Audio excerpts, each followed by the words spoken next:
Hi guys! Today, ipapakita ko sa inyo kung ano yung skincare routine ko. Baka may share kayo o kaya pwedeng idagdag dun sa aking collection or something na mali dun sa aking skincare routine. You can correct me if yung aking skincare routine is hindi siya okay.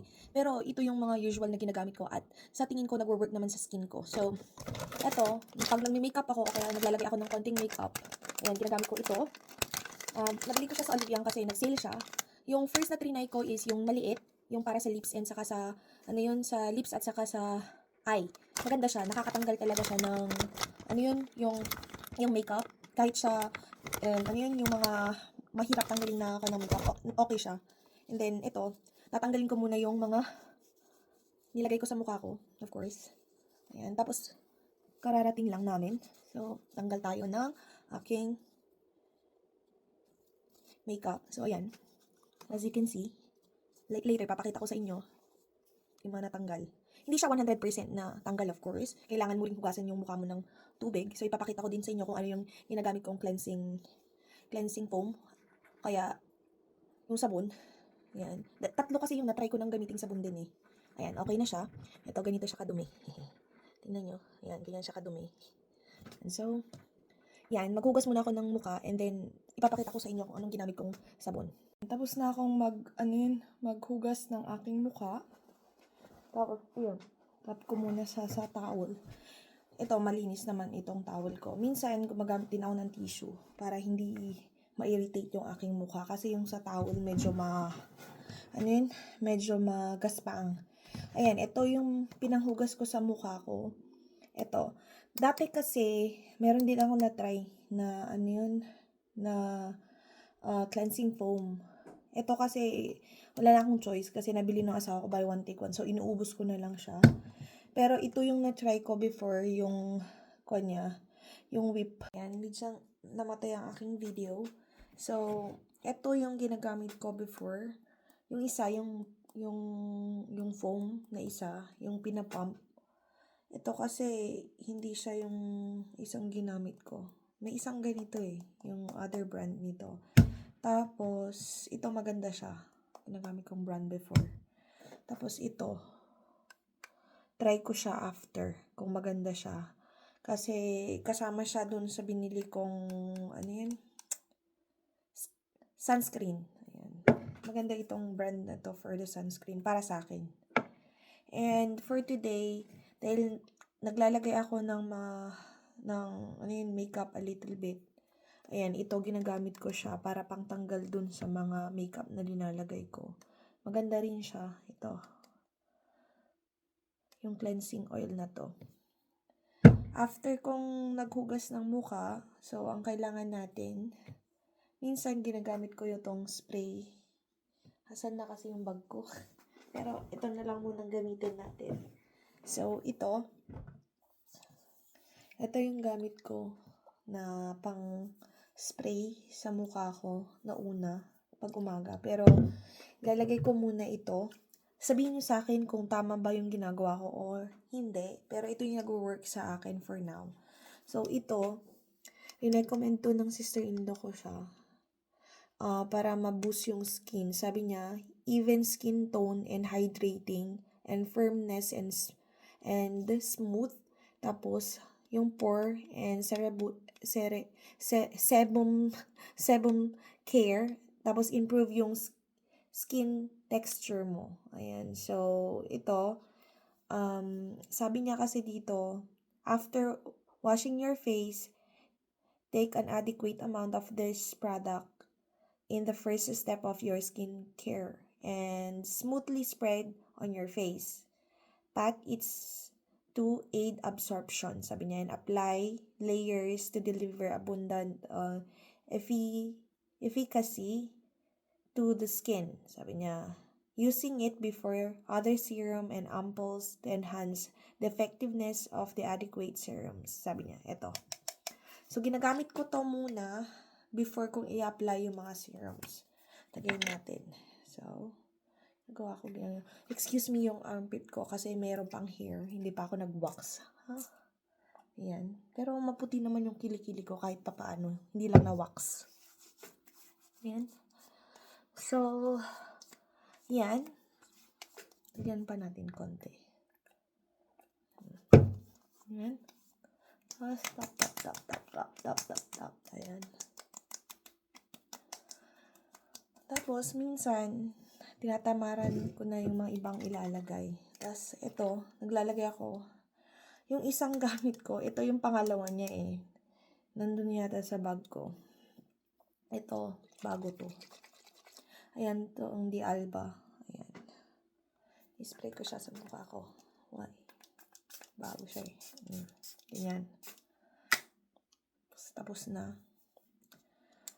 Yan. Rinecommend to ng friend ko. Shout out dun sa friend kong nag-recommend. Si Janela. Ayan. Yan. Tapos, sa mga ample naman, na-try ko na to eh. Kasi binigyan ako ng sample nung sister-in-law ko. Maganda siya. Kaso, hindi pa ako nakakabili. Trinay ko lang siya. Okay naman. And then, yung vitamin C. Ito din, binigay ng sister-in-law ko. I-try ko daw. So far, maganda naman siya kasi ito, malapit ko nang maubos siya.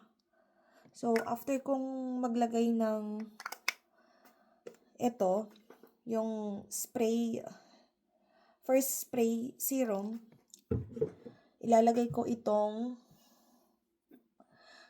either itong vitamin C ng Gudal. Yung vitamin C, dark spot care. Yan, serum. Tapos ito namang brightening din siya. Pero ang kasi may ano yun? Hindi ko sure. Pero ayan, parehas lang sila kasi pero sabi ng sister-in-law ko mas maganda daw ito. So, yung sa sabi dito, ayoko magbasa. Matatamad ako magbasa. Anyway, ito, i-search nyo na lang siya. Itong name na to. Yan. Isoy ba? Ang pangalan niya. Okay. Yan. Ito siya. Nabili ko siya sa Olivian. Tapos itong Gudal din. So, lalagyan ako. Sabi niya brightening. Ito, dark spot care. So, ilagay muna natin itong si Gudal. Tapos, yan. Evenly. Yan. Tap. And then, dito sa may leeg. Para hindi lang dito yung maputi. Pati dito sa yung, leeg. Ayan. May excess, lalagay dyan. Tapos, tap. Tapos, after nyan, minsan, kasi tinatamad din ako maglagay ng ganito sa umaga. Gabi lang. Pero sabi ng sister-in-law ko, okay lang naman daw sa umaga. Ayan. Wala na kasi, ubos na. Kaya konti na lang. Ayan. Sabay ko dyan. Mat. Okay na. And then, after, kasi today, hindi ako maglalagay nung mask. Kaya lalagay natin lahat. Okay? After ko dyan, tapos na yung brightening, pati yung Gudal, lalagay tayo ng retinol. Meron akong retinol na isa na ginagamit before. Paubos na siya. Ayan. Ito. Maganda rin to. Pero, magta-try ako ng iba. Sabi ko, okay to. Lifter kasi to. Sa mga katulad kong nag-age, need ng retinol. Pero hindi everyday ha. Ginagamit ko lang siya every 3 days or twice a week. Yan. So, ito munang gagamitin natin. Pero maganda rin ito. Itong retinol na to ng Innisfree. Maganda siya. Na-try ko na siya to. Pero hindi pa ubos kasi ito. So, iubusin muna natin. Yan. Lagay tayo konti. Yan. Ayan. Okay na to. Tapos, even natin spray dito. Yan. Pag naglagay na ako ng retinol cream, hindi na ako naglalagay ng ano ito? Yung moisturizer na ito. Ito yung gamit kong moisturizer. Ayan. Itong brand na to. Maganda to. Very light. Hindi siya masyadong, ang tawag dun? Hindi siya masyadong malagkit. Ito kasi medyo ganun din yung feeling. May pagka malagkit siya. Ito, maganda siya sa umaga. Ginagamit ko to siya sa umaga. Itong moisturizer na to. So, yun yung skincare routine ko. Tapos, dahil nakalimutan ko. Wala. Hindi ako naglagay ng mascara today. So, hindi ko na kailangan na, na gamitin ito. Pag naglagay ako ng mascara, linalagay ko ito. Effective to, pangtanggal ng mascara. Itong oil base na to. Maganda siya. Japanese brand. Pangalan nito. Heroin Make. Sabi niya. Speedy Mascara Remover. Japanese brand siya. Maganda to. Recommended ko. Tapos, after kong naglagay ng ganun, sometimes naglalagay ako ng collagen eye cream. Ito. Saan ko ba nabili? Ito. Maganda rin siya. Pero ngayon, hindi ako maglalagay. Sabi niya kasi, moisturizing and anti-aging day and night. So, kung gusto nyo gamitin, maganda rin to. Nagamit ko rin siya dito. Lalo na pag hindi ako nakatulog. Laki ng eye bag ko at saka dark circle. Nilalagyan ko na. Ganito. Ayan. Yan yung night skincare routine ko. Sometimes, naglalagay din ako ng, ng mask. So, papakita ko din later yun. So, yung mask, hindi siya everyday. Tinatamaran ko na nga. So, sometimes, naglalagay ako every week.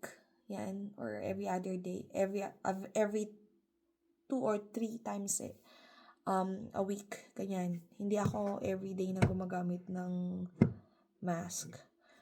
Tapos, ito, yung pag ngayong summer, lalo na ngayong summer, I need this. Kasi nagko-cool down yung mukha ko sa init.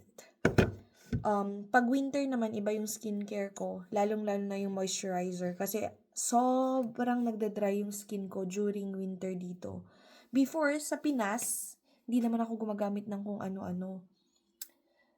Safeguard lang, okay na ako. Pero, syempre, ngayon tumatanda na tayo. Tapos, iba yung weather condition nila dito.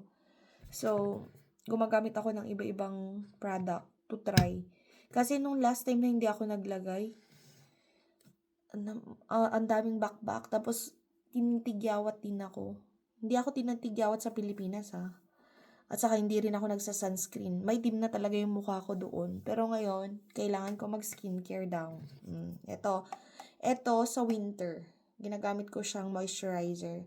Pero pag summer, ganitong summer kasi, hindi ko na siya ginagamit kasi masyado siyang, masyado siyang hydrating. Yung parang, malagkit at saka oily siya.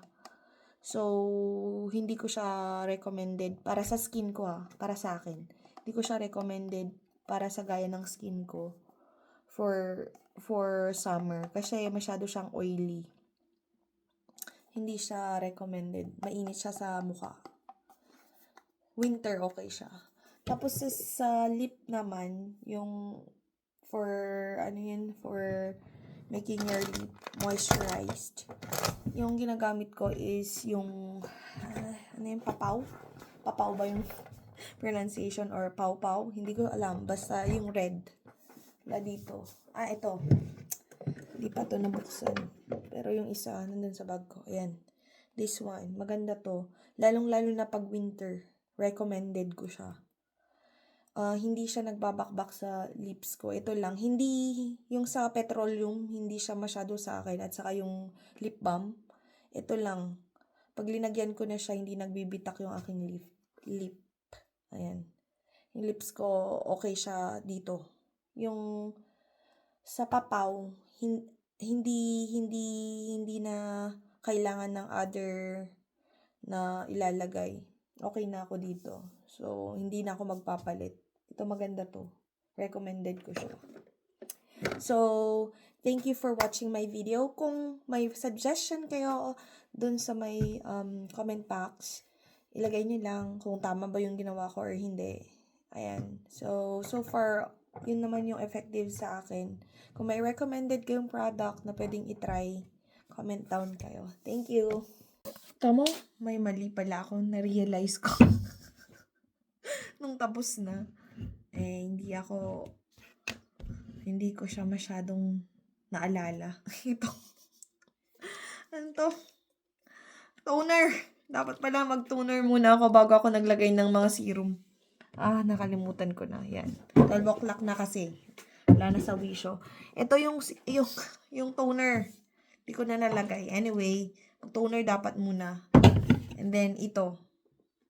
Ito yung gamit ko before. Ubus na. Kaya, pinalitan ko siya nito. Tapos ito, nabili ko siya sa Oliviang din. Buy one, take one. Diba? Nakamura ko. So, ayan. Dalawa sila. So, yung isa, okay din naman ito. Meron din ako na-try before na ano yan? Toner. Maganda rin yun. Pero hindi ko na siya binili. So, nagtatry din ako ng iba. So, this one, tinatry ko muna siya. Recommended kasi ito nung sales lady. Pati yung sister-in-law ko. Tatry daw niya maganda siya.